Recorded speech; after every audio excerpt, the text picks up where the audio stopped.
I'm going to read sitting down. I'm going to read you a little poem based on a poem by George Herbert. His poem is called Providence.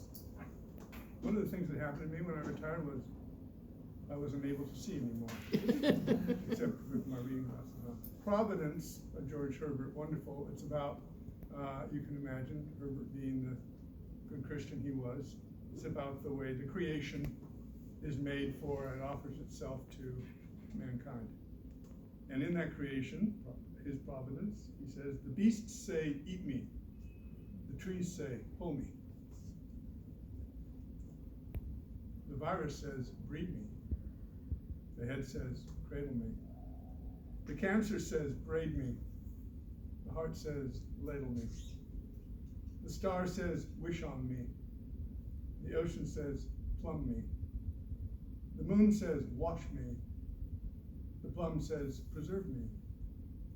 The poem says, read me. The fat says, store me. The poem says, seed me. The feet says, perform me. The word says, utter me.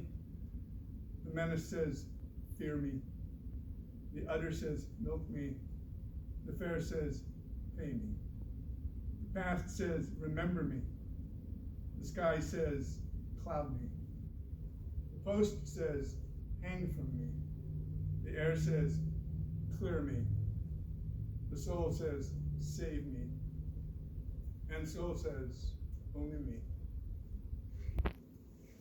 The title of this book, ZENO'S ETERNITY, is a kind of double title, and a lot of the poems in here have a doubleness to them, since mainly they're elegies for both my parents.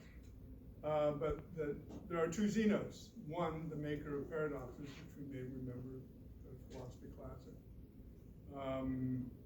The famous paradox of being unable to move through space so that the arrow can never reach its target because there are so many portions of space it must move through.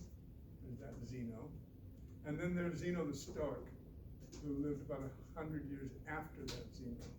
And I'm attracted to Stoicism as well. So the next poem is about one of the great Stoics, the Emperor Marcus Aurelius.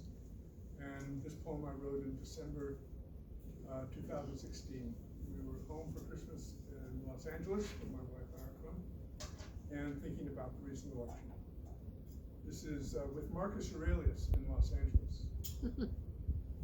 I have taken a seat in a garden of open sky, hedged with ficus and bougainvillea, the bristling red flowers of bottlebrush, and a couple of lemon and lime trees from one of many forgotten orchards.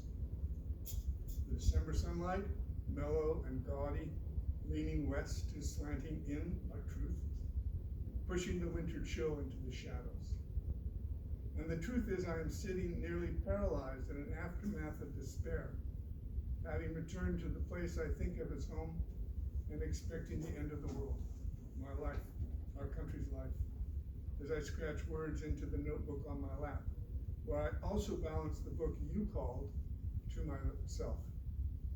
I am here, Marcus Aurelius, with your thoughts, each as stony as a eucalyptus pod and leafy rubble at the base of a tree too grand for this place. Nature always has an end in view, you wrote. My city is the cosmos, you wrote. A mile or so away, a famous boardwalk skirts the gray Pacific, and ragged souls there find a way to eat by selling painted seashells and pebbles. And in the open-air markets, tourists probe racks of t-shirts and hats with palms and clouds. The homeless make their homes on the hard sand, and the languages of the empire ripple past. And even nearer, the same babble of humanity runs along an expensive shopper's street where there is not a single necessary thing for sale. If we accept that one day the sea will cover us, or retreat from us completely, abandoning the earth, and then it may be tomorrow or the day after, even as we hear the rumbling surf rise an octave, or note an unusual silence in the silence we are used to. Who knows what the sea will do to this city like a sea? The garden shadows are crossing the pages, of my notebook while your pages remain sunlit. Nature always has an end in view for us, if not for itself. Our gift is to see that. Our nature is to see and not wholly believe. Marcus Aurelius, philosopher, one of the 5 good emperors of Rome. I won't pretend that you are other than a dictator who squandered his reign in looking after his own soul. A little flesh, a little breath, he wrote, and a reason to rule all that is myself. You lived at the end of a fortunate era, says a historian who loved you, and still urged yourself to rise daily and do the work of a human being, to stop philosophizing about what a good person is and be one.